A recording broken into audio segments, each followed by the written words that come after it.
Dobrodošlica Božiću. Upale sjajne žiža, staju u prozivu. Jabuka spava u žitu, grožđica u kolaču. Iz kuhinje mirišu ciment, klinčić i kuminu. Voze se k nama snovi na zlatnom kotaču. Čista je naša kuća, obrazi nam se žare. Odmaraju se ruke, tijelo trudno od posla. Vjetar prstima češlja šiljate četinare. Mraz na oknima riše putnike, stabla i osla.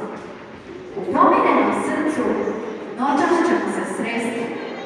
Blagovat ćemo skupa poslije dana posla. Napravit će netko krošnju nebeskog oraha stresti. Otvorit će se vrata i propustiti gosta. Dolaze s njim svi naši dragi, sjena za sjena. Već vratice škripuću, pjevucka daščica trijeva. Daleka šuma maše radosnim zimcema